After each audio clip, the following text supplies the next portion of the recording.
The CEO's wife smiled like a viper as she slipped the invitation into the cleaning lady's trembling hands, a cruel joke meant to humiliate, to watch the curvy black woman stumble through Seoul's elite charity gala in borrowed clothes. But when Nana stepped into that ballroom in a crimson gown that made every head turn, when her eyes locked with Kang Min-ho's across the glittering crowd, something ancient and irrevocable awakened inside him, a hunger so visceral it stopped his heart, a need so absolute he knew with terrifying certainty that this woman, this stranger his wife had invited to mock, was about to become his entire world, and he would burn everything down to claim her. Welcome to Afro-Korean Central, besties. Please like, share, and subscribe. Nana clutched the invitation like it might evaporate, staring at the embossed gold lettering that promised entrance to a world she'd only scrubbed floors in. Mrs. Ji-won had handed it to her with that particular smile, the one that said she was the punchline to a joke she didn't understand yet. The CEO's wife had insisted, practically pushed the thick cardstock into Nana's soap bra hands while the other cleaning staff pretended not to watch. "You simply must come," Ji-won had said, eyes glittering with malice disguised as charity. "It would mean so much to have you there." Nana should have known better. Should have recognized the trap. But rent was due, her daughter needed new school shoes, and the invitation included a shopping stipend, generous enough to feed them for a month if she was careful. So she'd taken it, despite the warning bells, despite knowing that women like Ji-won didn't invite women like her anywhere without ulterior motives.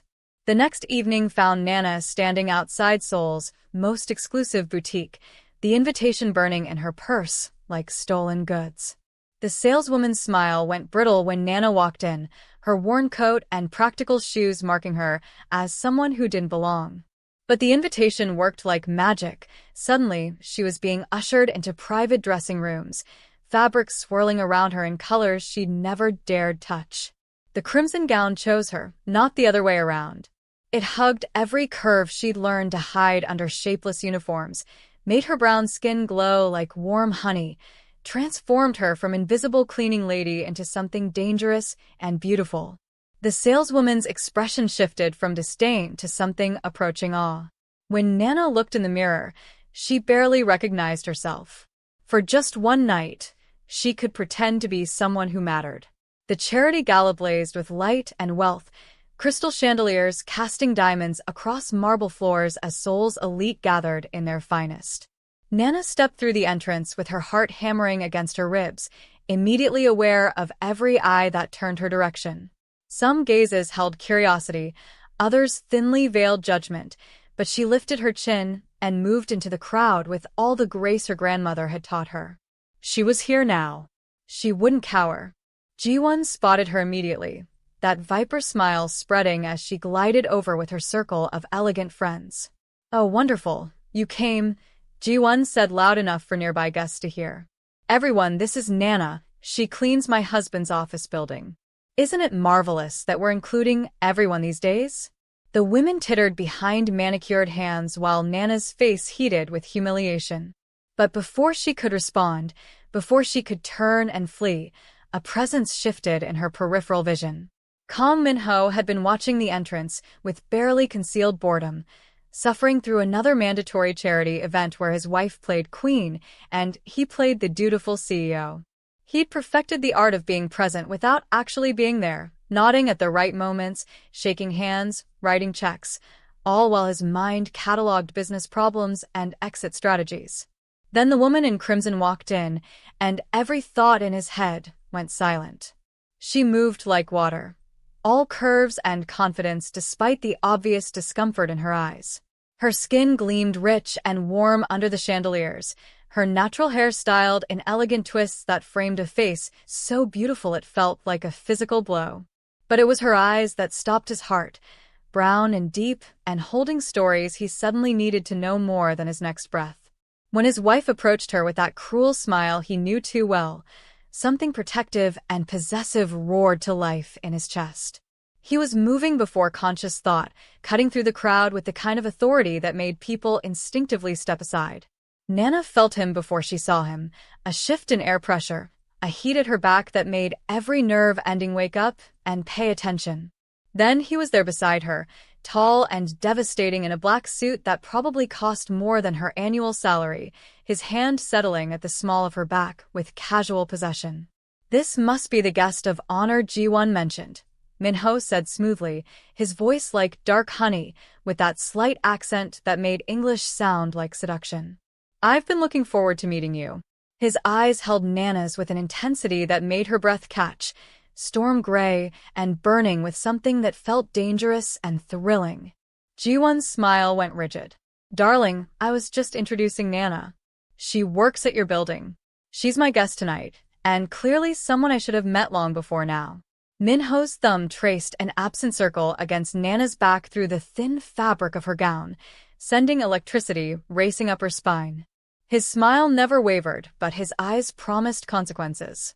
Later that evening found Nana nursing champagne at the edge of the ballroom, trying to process what had just happened. The CEO, Ji-won's husband, the man whose empire she cleaned every night, had not only defended her but claimed her as important, as worthy of his attention.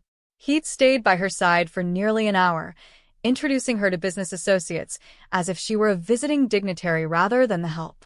His hand had remained at her back the entire time, warm and steady and impossible to ignore.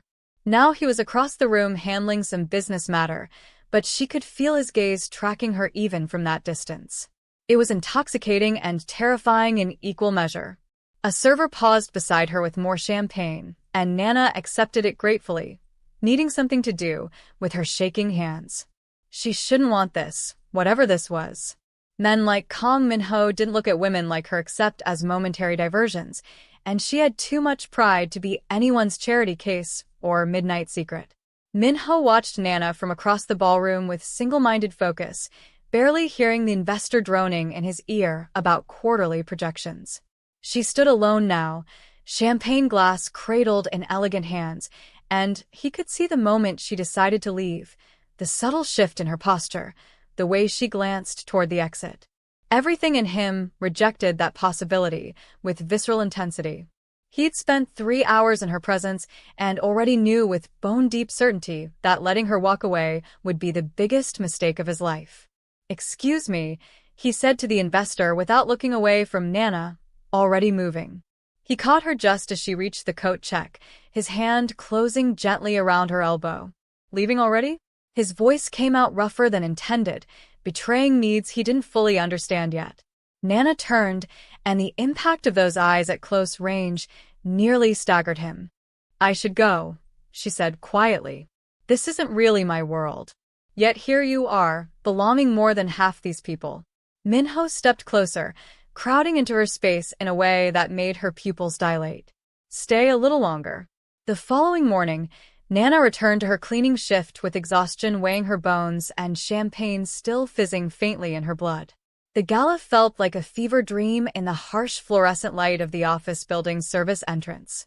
She changed into her uniform and gathered her supplies, trying to convince herself that last night meant nothing, that the intensity in Min-ho's eyes had been sophisticated politeness and nothing more. But when she pushed her cart onto the executive floor and saw him standing outside his office as if he'd been waiting, her heart kicked against her ribs with recognition. He'd changed from the formal suit into casual perfection, dark jeans and a white shirt with sleeves rolled to his elbows, revealing forearms that had no business being that attractive. His hair was slightly mussed like he'd been running his hands through it.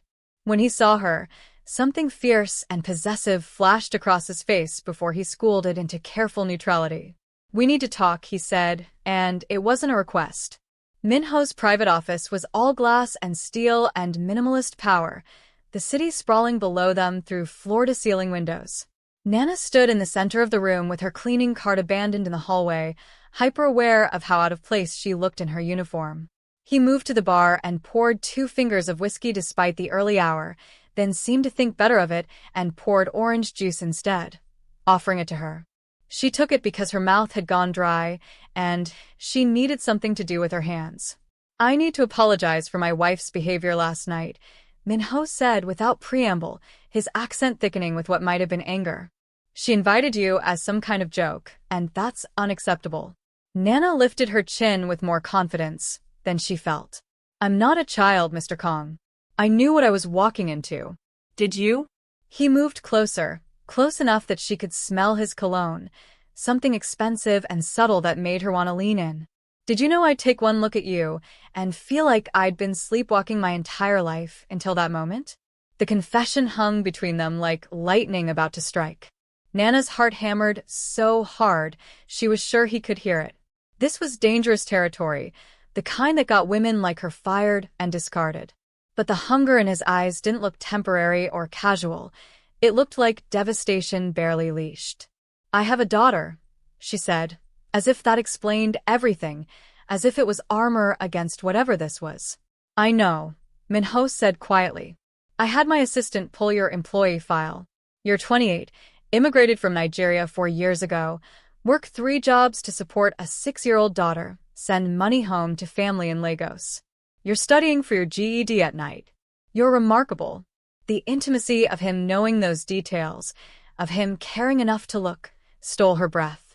Why? Why does any of this matter to you? His hand lifted like he might touch her face, then fell. Because I can't stop thinking about you. Because my marriage is a business arrangement that died years ago. Because when you walked into that ballroom, something woke up inside me that I thought was dead.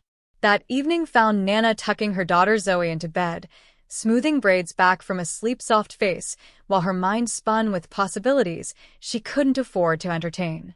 Men like Kang Min-ho didn't fall for women like her, single mothers who cleaned offices for minimum wage and wore secondhand clothes. Whatever he thought he felt was probably just boredom or rebellion against his perfect wife. But when she finally fell into her own bed in their tiny apartment, she dreamed of storm-gray eyes and a voice that made promises she desperately wanted to believe. Her phone buzzed with a text from an unknown number. I know I'm asking for something impossible, but give me a chance to prove this is real. His assistant must have gotten her number from her file. Nana stared at the message for long minutes before typing back. One chance. But if you hurt me or bring drama to my daughter's life, I disappear and you never see me again. His response came immediately. I'll protect you both with everything I have. I promise. The next few weeks unfolded like a fever dream Nana couldn't wake from. Min-ho was everywhere, showing up at the diner where she waitressed lunch shifts with some excuse about being in the neighborhood, sending groceries to her apartment through anonymous delivery, leaving books he thought she'd enjoy in her cleaning cart with notes in handwriting that made her pulse race. He was careful, discreet, never pushing for more than conversation but making it clear through every gesture that he was serious, that this mattered. They talked during her cleaning shifts when the office emptied, sitting on his expensive couch while she asked him about his life and he asked about hers with genuine interest that felt revolutionary.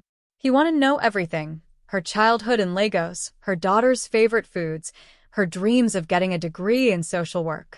And he listened like every word was precious, like she was precious. One afternoon during their usual conversation, Nana mentioned needing to pick up Zoe from school but having no coverage at the diner. I'll take you, Min-ho said immediately. My driver can have us there in 15 minutes. She should have refused. Should have maintained some boundary between this impossible thing growing between them and her real life. But she was tired of fighting the pull, tired of pretending his attention didn't make her feel seen in ways she'd never experienced. Okay, she heard herself say. Okay, yes. His smile could have powered the city.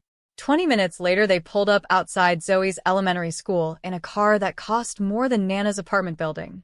Zoe bounded out of class and stopped dead when she saw her mother with a strange man. Her little face went suspicious and protective in ways that broke Nana's heart. This is my friend Mr. Kang, Nana said gently. He gave us a ride. Zoe studied Min-ho with 6-year-old intensity before apparently deciding he passed inspection. You're tall, she announced. Do you like pizza? I love pizza, Min-ho said seriously, crouching to her eye level. What's your favorite kind? By the end of that afternoon, Nana had somehow agreed to let Min-ho take them both to dinner. Nothing fancy, just pizza at the place Zoe loved. She watched him charm her daughter with genuine interest, not condescending or performative, but actually engaged. He asked about Zoe's art projects and her favorite books, listened to elaborate stories about her best friend at school, and didn't flinch, when she asked blunt questions about why he was so rich. When Zoe spilled juice all over her shirt and started crying, he was the one who calmed her down, making up a silly story about a princess who only wore juice-stained clothes. Something in Nana's chest cracked wide open watching him with her daughter, seeing him be gentle and patient and present.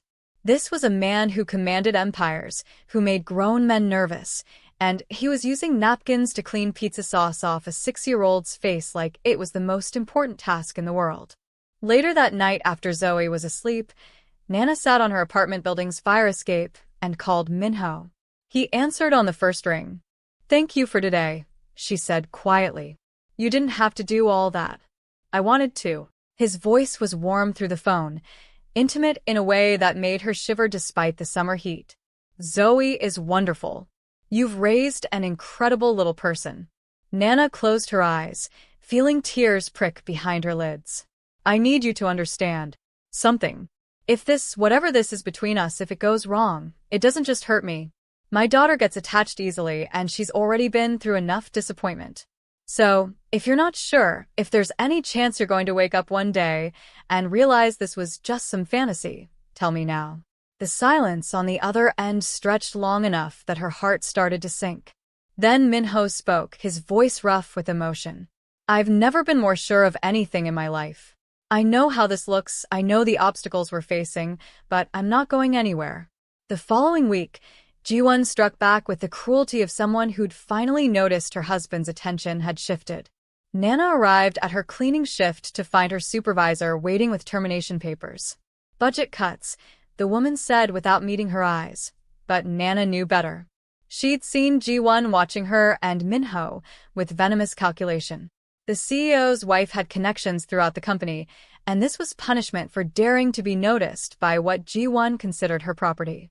Nana took the news with outward calm, gathered her few personal items from her locker, and walked out of the building without calling Min-ho. She wouldn't be another woman crying on his doorstep about problems he'd inadvertently caused. But when she got home to find an eviction notice on her door, rent mysteriously unpaid despite her delivering a check 2 weeks ago, she realized Ji-won's revenge went deeper than simple firing. The woman was trying to destroy her completely. Min-ho knew something was wrong when Nana stopped answering his calls. He'd been in back-to-back meetings all day, finalizing a merger that would expand his company into new markets, but by evening his instincts were screaming that something had happened. His assistant finally confirmed what he'd suspected. Nana had been fired that morning. Rage so pure it felt like ice flooded his system.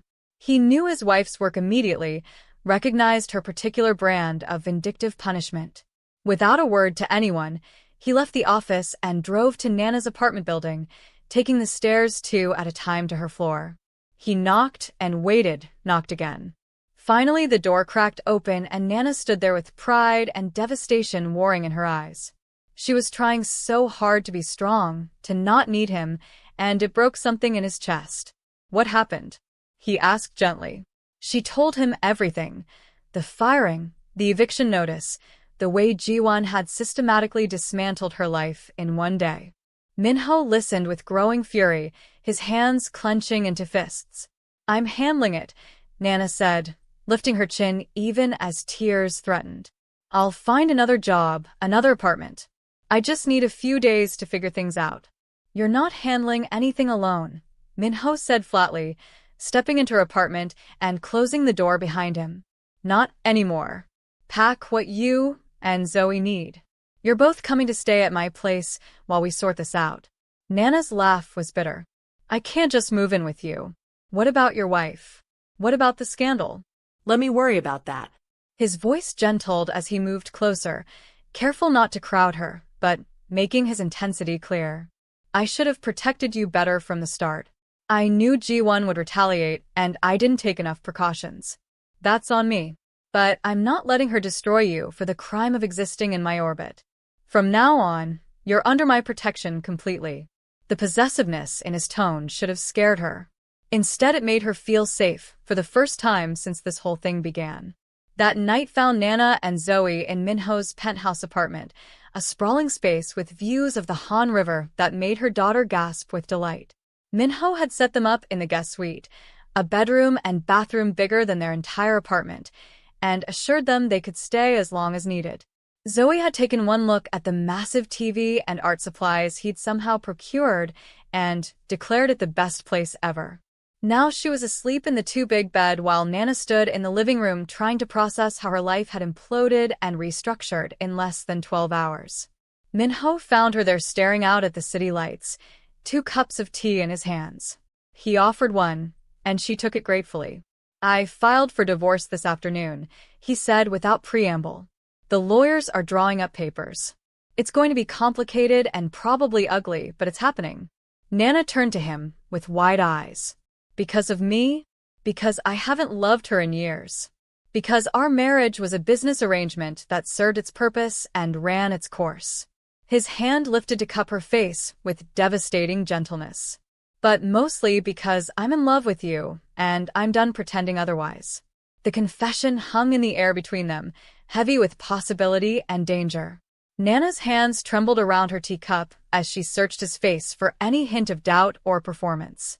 All she found was raw honesty and a hunger that made her breath catch.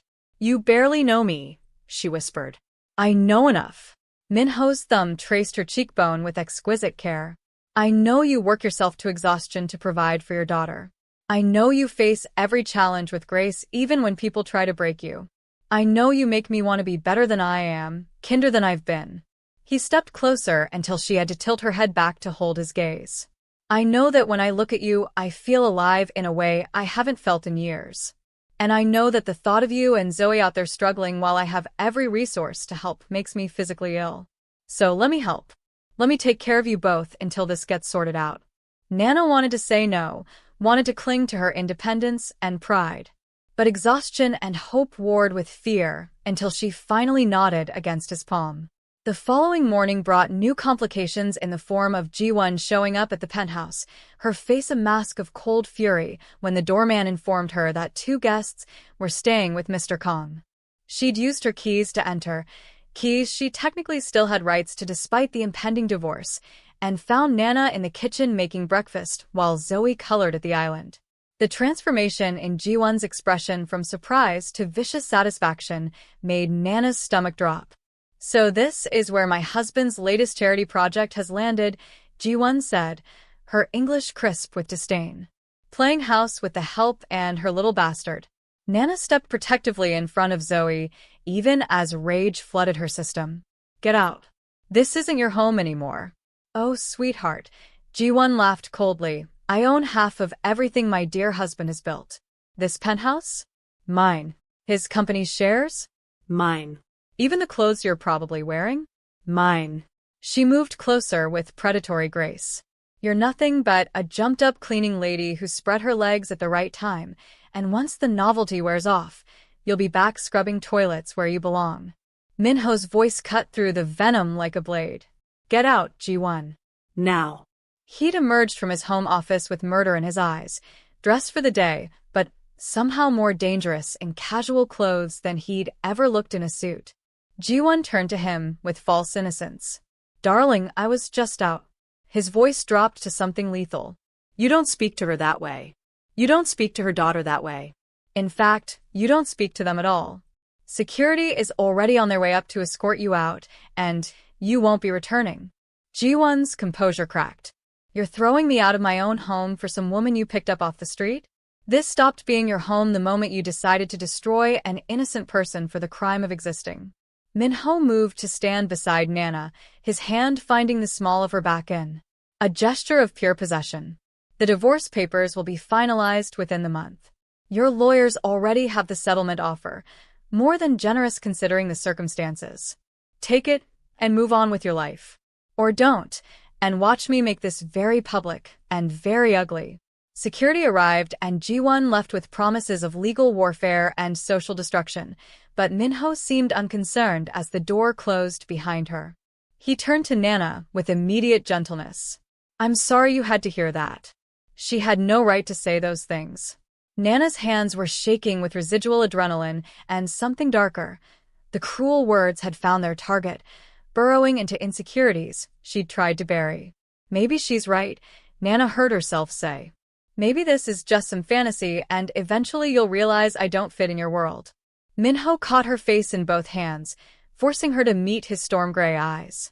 Listen to me very carefully. You fit everywhere I am because you're mine now. I don't care about worlds or social circles or what people think is appropriate. I care about you and Zoe and building something real. He pressed his forehead to hers. Let me prove it to you. Let me show you this isn't temporary or convenient. Give me a chance to earn your trust completely. Against all logic and self-preservation, Nana found herself nodding, found herself believing in the impossible. Over the next few weeks, Min-ho made good on every promise. He hired a legal team to fight the fraudulent eviction and get Nana's deposit returned. He connected her with contacts at 3 different companies, all legitimate positions with fair pay and room for advancement. When she expressed concern about accepting his help, he'd simply said, I have resources sitting idle while you have need. Let me use what I have to make your life easier. That's what people who care about each other do. He enrolled Zoe in a better school district through his residential address, complete with after-school programs that meant Nana didn't have to juggle impossible schedules. He hired a tutor to help her prepare for her GED exam. And through it all, he never pushed for more than she was willing to give, never demanded payment or gratitude beyond letting him into her life. The first time he kissed her felt both inevitable and devastating. They'd been watching a movie after Zoe's bedtime, sitting on opposite ends of the couch with careful distance between them, when he'd made some observation about the plot that made her laugh. The sound caught his attention like a physical touch, and suddenly he was moving closer, giving her every chance to pull away. When she didn't, when she actually leaned into his orbit, his hand cupped her jaw with exquisite care. Can I? He asked, and the fact that he asked, that this powerful man who commanded rooms with his presence was asking permission, made her heart crack wider. Yes, she breathed. The kiss started gentle, almost reverent, his lips learning the shape of hers with patience that made her ache. Then her hand fisted in his shirt, and something in him unleashed, the kiss deepening into hunger and promise and need that felt like drowning and flying simultaneously. When they finally broke apart, both breathing hard, his thumb traced her swollen lips. I've wanted to do that since the moment I saw you in that red dress, he admitted roughly. The next morning brought new complications when Min-ho's business partner showed up at the penthouse for an impromptu meeting. Park Jin-woo was polished and charming in the way of men who'd been born into wealth, his smile friendly as Nana emerged from the guest suite with wet hair and yesterday's clothes. So this is the famous Nana, Jin-woo said, shaking her hand with a warmth that felt calculated. Min-ho's told me so much about you. I'm glad you're helping him finally move on from that cold marriage. Something about his tone made Nana's instincts prickle, but she smiled politely and excused herself to get ready for her new job. Min-ho had connected her with a position at a non-profit that worked with immigrant families. After she left, Jin-woo's pleasant expression sharpened. She's lovely, but are you sure about this? The divorce isn't even final and you're already living with a woman who is literally your employee. The optics are terrible. Min-ho's voice went cold. I didn't ask for your opinion on my personal life. The business is fine. The merger is proceeding. My relationship with Nana is nobody's concern but ours. That evening at her new job, Nana threw herself into work with relief at having something productive to focus on beyond the surreal situation her life had become. Her supervisor was a warm Korean woman named Mrs. Lee who'd immigrated 30 years earlier and still remembered how hard those first years were. You're doing good work, Mrs. Lee said approvingly after Nana helped a Nigerian family navigate housing assistance paperwork. The way you connect with people, make them feel heard, that's a gift. The praise made Nana's eyes prick with tears. She'd been so focused on survival that she'd forgotten what it felt like to be valued for her skills rather than just her labor. When Min-ho picked her up after her shift, she was practically glowing with accomplishment. He took one look at her face and smiled. Good day? The best, she admitted. I forgot what it feels like to do work that matters. His hand found hers across the console. You matter. Everything you do matters. Especially to me. The divorce proceedings turned ugly as Ji-won fought every point with vicious determination. She leaked stories to gossip blogs about Min-ho's affair with the cleaning lady, painting Nana as a gold digger who'd seduced a married man. Photos of them together started appearing online. Min-ho's hand at Nana's back, him carrying Zoe on his shoulders through the park, stolen moments that looked damning without context. The attention was overwhelming and cruel, with commenters saying vile things about Nana's appearance, her daughter, her intentions. She tried to shield Zoe from it, but the girl was smart and heard things at school. "Mommy, are you a bad person?" Zoe asked one night, her little face confused and hurt. "Some kids said their parents said you're bad." Nana's heart shattered as she gathered her daughter close. "No, baby, I'm not bad. Sometimes adults say mean things when they're angry or jealous, but that doesn't make those things true." Min-ho found them like that, Nana holding Zoe and both of them quietly crying. Something feral moved behind his eyes as he crouched beside them. "What happened?" Nana explained about the rumors reaching Zoe's school, about cruel children parroting their parents' judgments.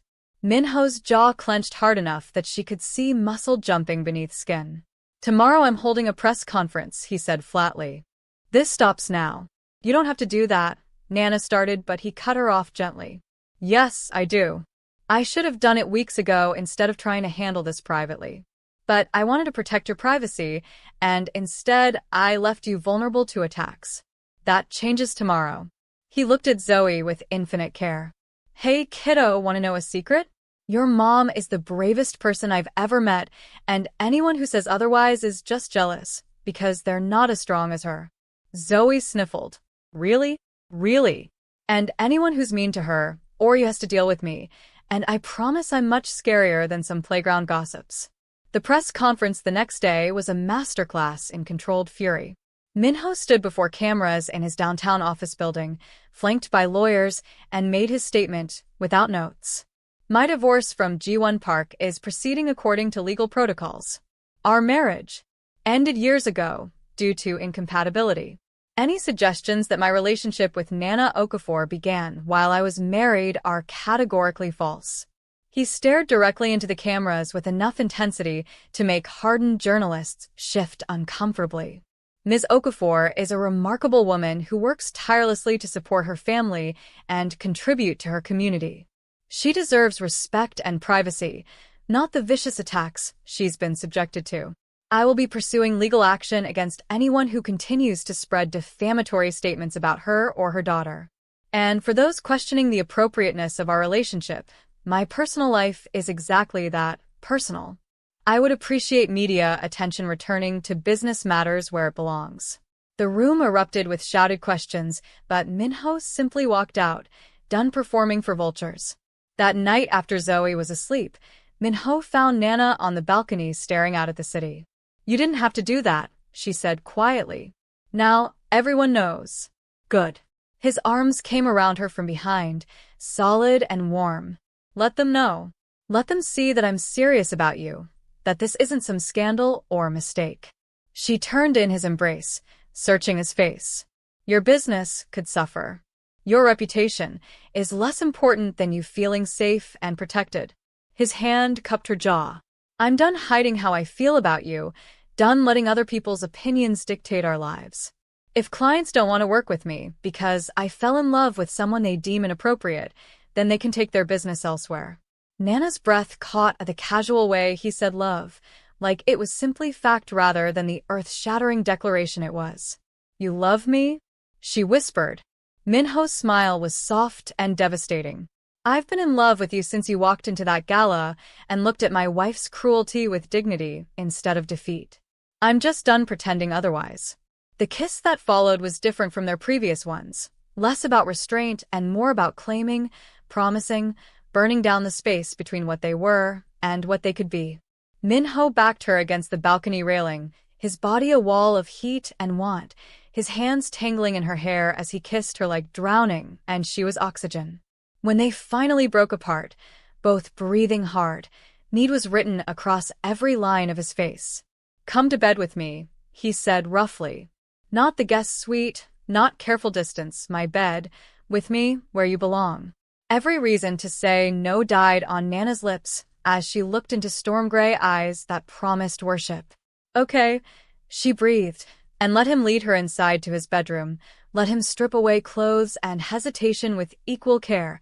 Let him show her with hands and mouth and devastating patience exactly how much he loved her until she forgot every doubt and fear and surrendered completely to the impossible. Afterward, wrapped in expensive sheets with Min-ho's arms around her like he'd never let go, Nana felt tears slip free. He noticed immediately, tilting her face up with concern. "Did I hurt you?" "No," she whispered. "I'm just afraid this isn't real, that I'll wake up and it'll all disappear." Min-ho's thumb brushed away her tears. "This is the most real thing in my life. You and Zoe, this feeling, all of it." His expression turned fierce.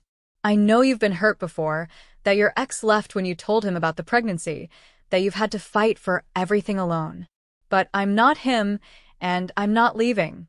You're stuck with me now whether you believe it yet or not. Promise?" she asked, hating how small her voice sounded. "I promise. On everything I have, everything I am, I promise." He sealed it with a kiss that tasted like forever. They made love again, slower this time, learning each other with a thoroughness that felt like memorization, like permanence. The following weeks settled into a new normal that sometimes felt like dreaming.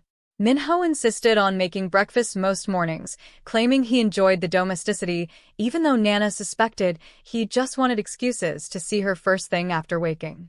Zoe had taken to Min-ho with the easy affection of children who instinctively recognize safety, calling him Mr. Kang at first, and then just Min when he gently suggested it was okay. The three of them fell into routines: Saturday morning cartoons with too much cereal, Sunday dinners where Min-ho attempted to cook Nigerian dishes based on Nana's patient instruction, bedtime stories where his accented English made Zoe giggle. It felt like family in ways Nana had stopped hoping for. But happiness made her vulnerable to fear.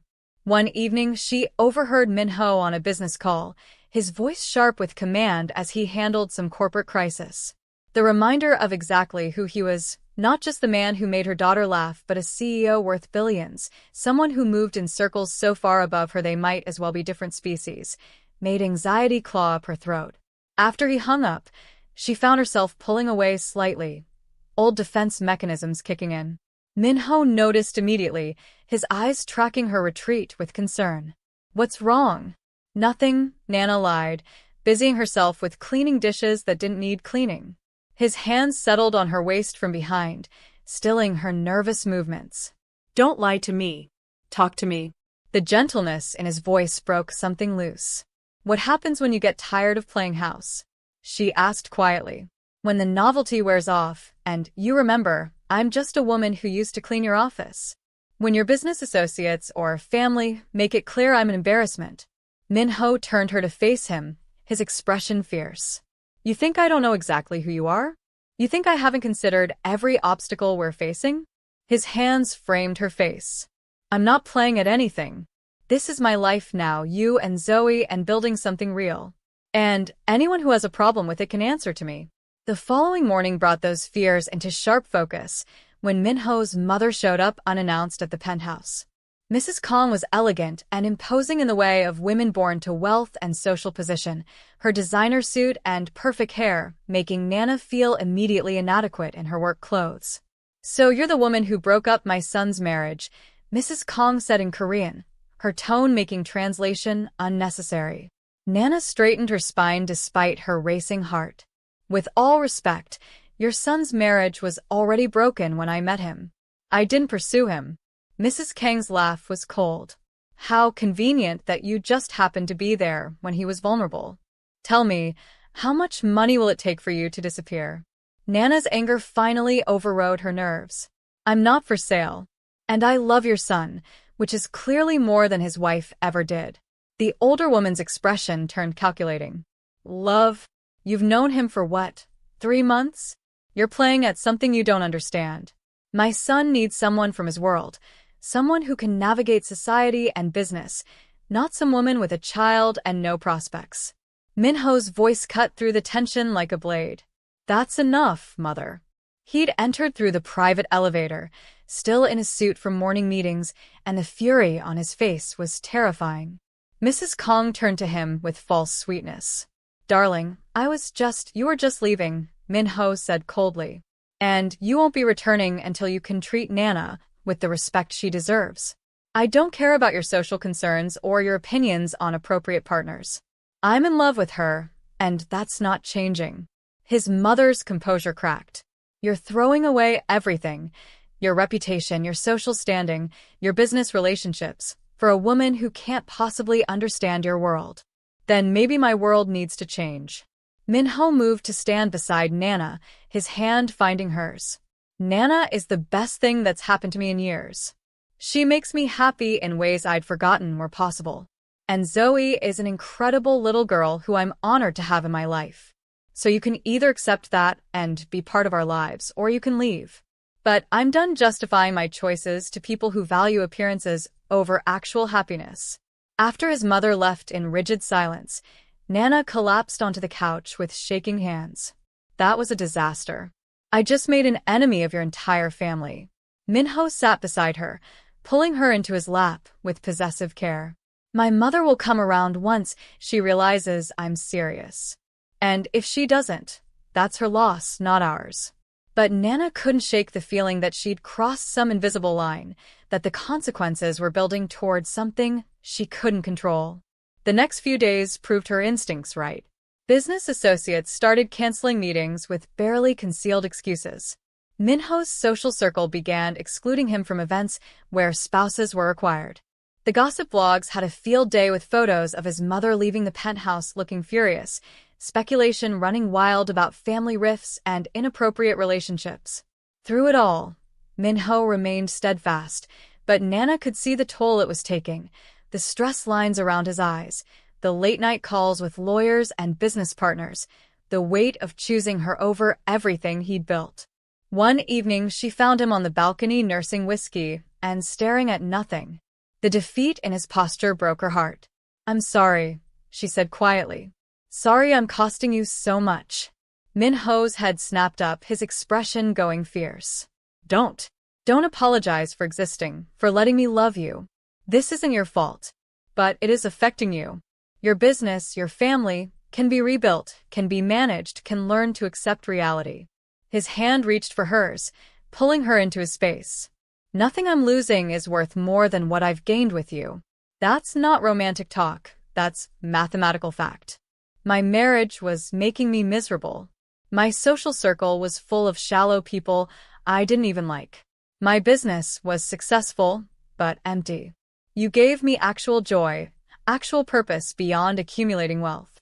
So please stop measuring your worth by what other people think you cost me. Against her better judgment, Nana let herself believe him, let herself lean into his strength instead of pulling away. The following week brought new danger in an unexpected form. Nana was leaving her nonprofit job when a sleek black car pulled up beside her. The back window rolled down to reveal Ji-won's coldly beautiful face. Get in, the other woman said. We need to talk. Every instinct screamed danger, but Nana lifted her chin. I have nothing to say to you. Oh, I think you do. Ji-won's smile was venomous. Unless you want me to make things very difficult for that sweet daughter of yours. The barely veiled threat made ice flood Nana's veins. She glanced around the busy street, calculated her options, and got in the car. They drove in tense silence to an upscale cafe, where Ji-won ordered tea. Like this was a pleasant social call rather than an ambush. Here's the situation, Ji-won said once they were alone. You're going to break up with Min-ho and leave Seoul. I'll provide you with enough money to start over somewhere comfortable, let's say $2 million.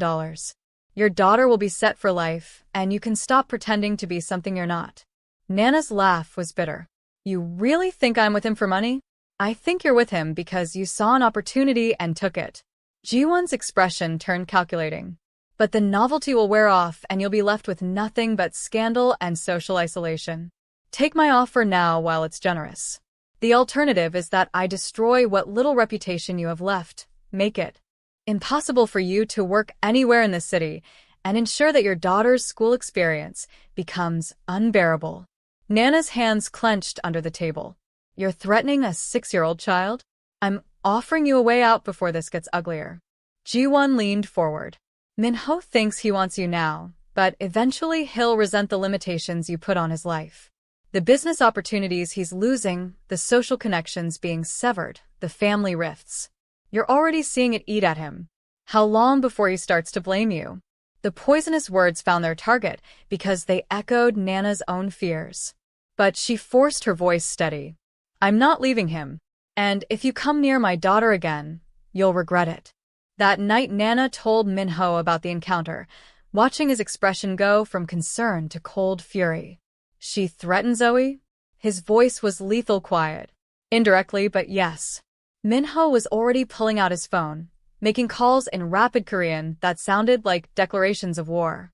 By morning, Ji-won had a restraining order filed against her and 3 different lawyers informing her that any further contact with Nana or Zoe would result in immediate legal action. But the damage was done. Nana couldn't shake the fears Ji-won had planted, couldn't stop cataloging all the ways she was limiting Min-ho's life. When he tried to talk to her about it, she deflected, claiming exhaustion and work stress. He let it go, but she could see the worry in his eyes, the way he watched her like she might disappear. The distance between them grew incrementally over the next week, small withdrawals that added up to something bigger. Min-ho felt her pulling away, and it terrified him in ways business crises never had. Everything came to a head when Min-ho's biggest client, a family-run conglomerate that accounted for 30% of his company's revenue, terminated their contract. The official reason was restructuring, but the real message was clear. His relationship with Nana was costing him too much. Min-ho came home that evening looking hollowed out, the weight of it visible in every line of his body. Nana took one look at him, and something inside her cracked. "This is my fault," she said, tears already falling. "I'm destroying everything you've built. You need to let me go before it gets worse." Min-ho's head snapped up, his eyes going wide with something like panic. "No. Absolutely not. I can fix this, rebuild the client base. At what cost?" Nana's voice broke. "How much more are you willing to lose before you admit this isn't working? I don't fit in your world, and I'm dragging you down with me. The truth is Ji-won was right.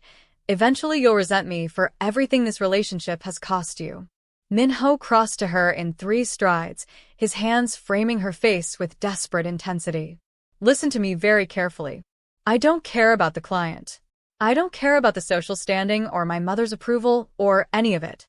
The only thing I care about is you and Zoe and this family we're building. That's not going to change because some business deal fell through. But it's not just one thing," Nana said, pulling away from his touch because it made her want to believe too much. "It's everything adding up. Your mother hates me. Your friends exclude you. Your business is suffering. How long before you wake up and realize I'm not worth all this trouble?" His expression turned fierce. "You want to know when I'll realize you're not worth it? Never. Because every challenge we face just proves how much I need you. Before you, I was going through the motions of a life that looked successful but felt empty. You gave me actual happiness, actual purpose. So please stop trying to make this decision for me. Trust me when I say I choose you. Every single time." The words broke through her defenses, made her want to believe despite every instinct screaming that this was too good to be true. But before she could respond, Zoe's scream cut through the apartment. Both of them ran to her room to find the little girl sitting up in bed, tears streaming, holding her tablet with shaking hands. Someone had sent her a message through her KidSafe game app, a photo of Nana labeled with a racial slur, threatening words about how immigrants should go back where they came from. Min-ho's expression went absolutely murderous as he saw it. "That's it," he said quietly, the calm tone more terrifying than shouting. "I'm done playing defense." He made calls through the night, activating resources Nana didn't fully understand. By morning, he traced the message back to someone in Ji-won's social circle and filed charges. He also hired a private security team to monitor any digital threats targeting their family. Nana watched him work with single-minded intensity and realized something profound. He wasn't just protecting her out of obligation or guilt. He was protecting them because they were his, because family meant something absolute to him. The next few days brought an unexpected shift when Mrs. Lee from Nana's nonprofit showed up at the penthouse with a carefully neutral expression. "May I speak with you both?" she asked. What she revealed made Nana's world tilt sideways. I wanted you to know that I'm on the board of directors for the Seoul Immigrant Support Foundation. We've been following your situation. Not the gossip, but the actual facts. The older woman's expression warmed. We're very impressed with your work, Nana, and with Mr. Kang's willingness to stand by his principles despite significant social pressure. We'd like to offer you both something. She explained that the foundation wanted to expand their family services division and was offering Nana a director position with full benefits and a significant salary increase. They were also inviting Min-ho to join their advisory board, which would give him positive press and access to exactly the kind of social impact work that appealed to newer, younger clients. It's a chance to change the narrative, Mrs. Lee said gently. Show people that your relationship isn't a scandal. It's two people building something meaningful together.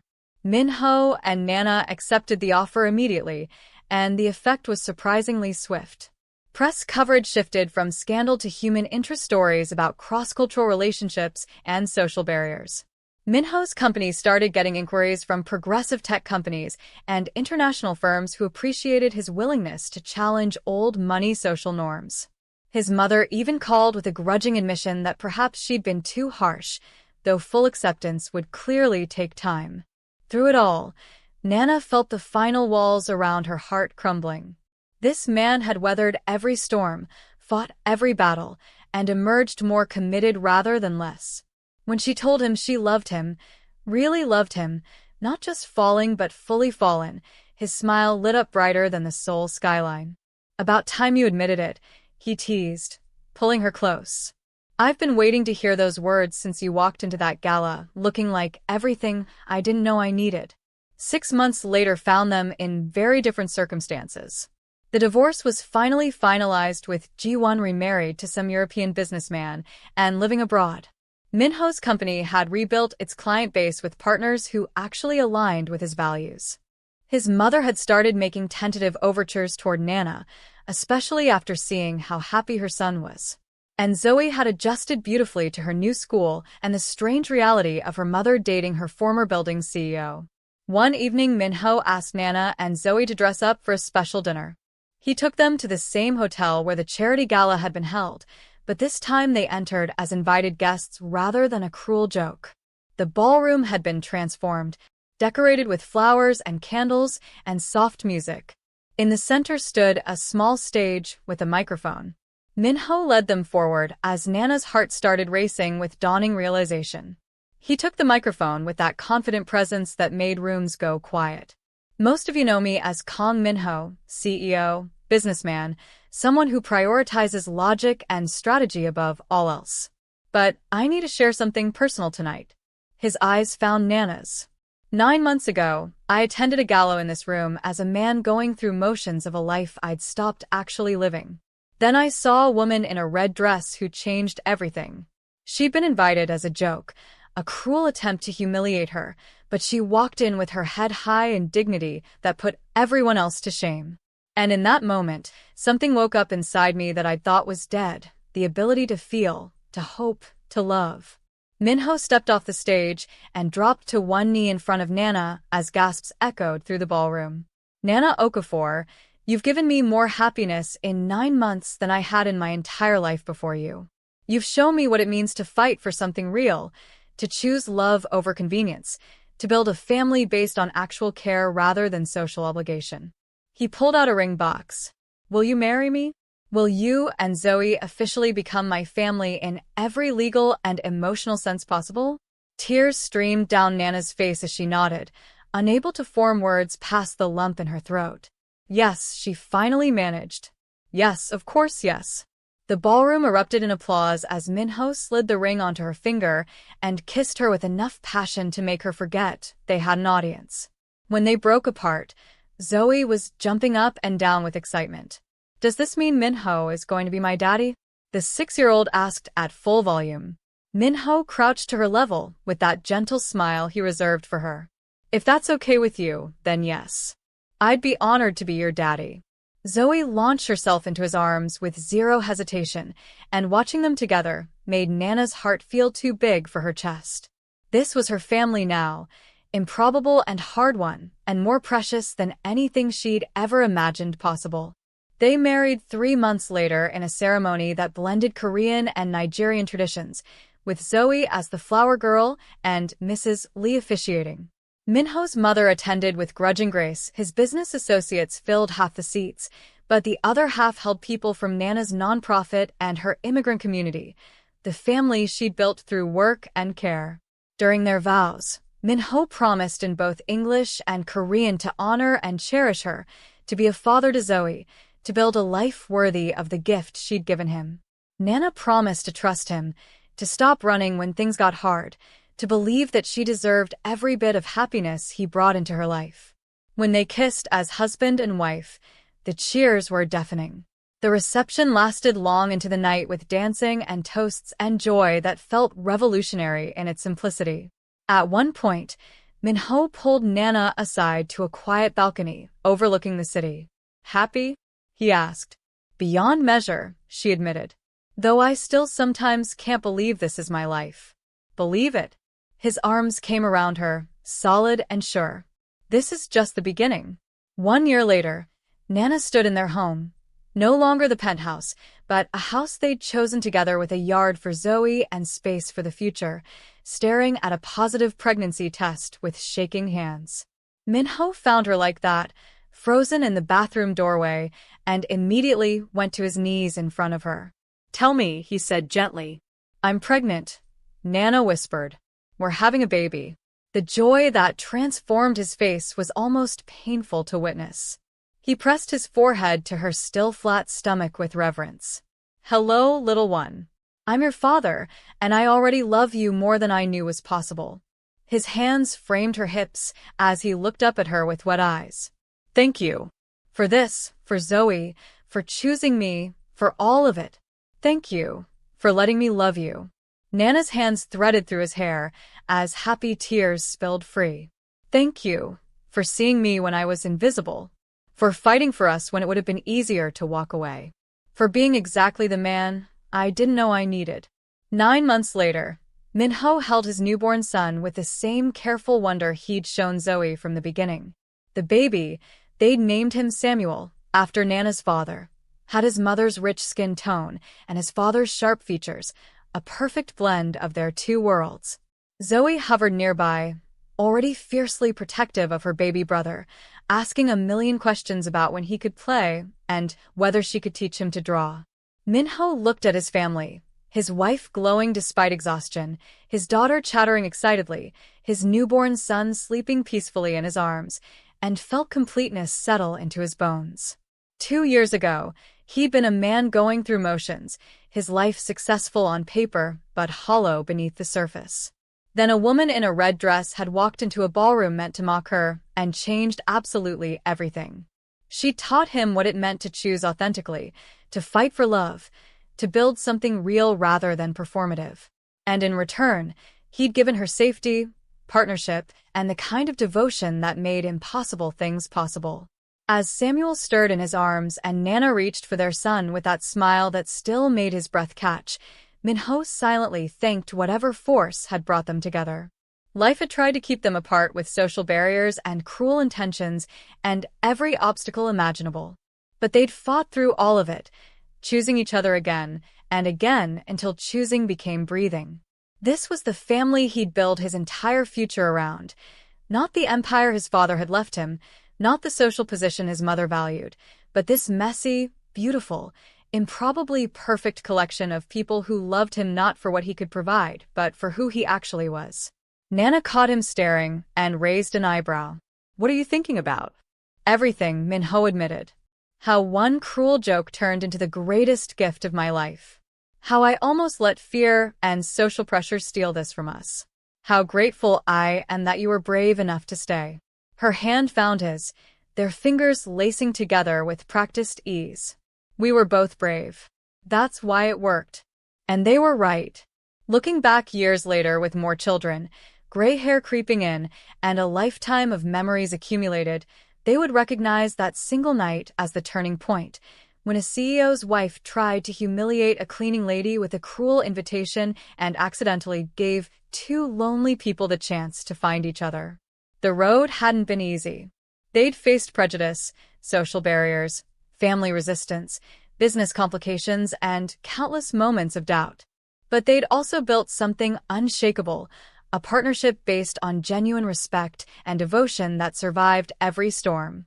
Their children, Zoe, Samuel, and eventually two more, grew up in a home where love crossed cultures, where wealth existed alongside humility, where power was tempered with compassion. And whenever someone asked how they met, Min-ho would smile, that particular smile he saved for moments that mattered, and say, "She was invited as a joke and ended up being the punchline that saved my life." Nana would add with a laugh, "And he was the powerful CEO everyone feared, who turned out to have the gentlest heart I'd ever encountered." Their love story became somewhat legendary in Seoul's immigrant community, proof that impossible things happened when people were brave enough to fight for them, that social barriers could be overcome with patience and persistence, that sometimes the best revenge against cruelty was simply living well and loving freely. On their 10th wedding anniversary, they returned to the hotel ballroom where it had all begun. The space had been rented for the evening, decorated simply with candles and flowers. Their children played nearby, while Min-ho and Nana stood in the exact spot where he'd first seen her in that red dress. "Do you ever regret it?" Nana asked, a question she'd asked variations of over the years despite knowing the answer. "Choosing me, dealing with all the complications, the battles we had to fight?" Min-ho pulled her close with the same intensity he'd shown from the beginning, the same devotion that had convinced her to take impossible chances. "Not for a single second. Every battle was worth it. Every complication led us here." His hand splayed over her stomach where their 5th child grew, another unexpected blessing. "You and our family are the best things that ever happened to me. Everything else is just details." And as they danced in that ballroom to music only they could hear, surrounded by children who existed because two lonely people had refused to let cruelty and social barriers define their future, Nana finally, fully believed him. This was real. This was forever. This was the impossible made possible through stubborn love and unwavering choice. The CEO's wife had invited her as a joke, expecting humiliation and entertainment. Instead, she'd accidentally orchestrated the beginning of the greatest love story Nana would ever know, a story that started with cruelty but ended with everything she'd never dared dream possible.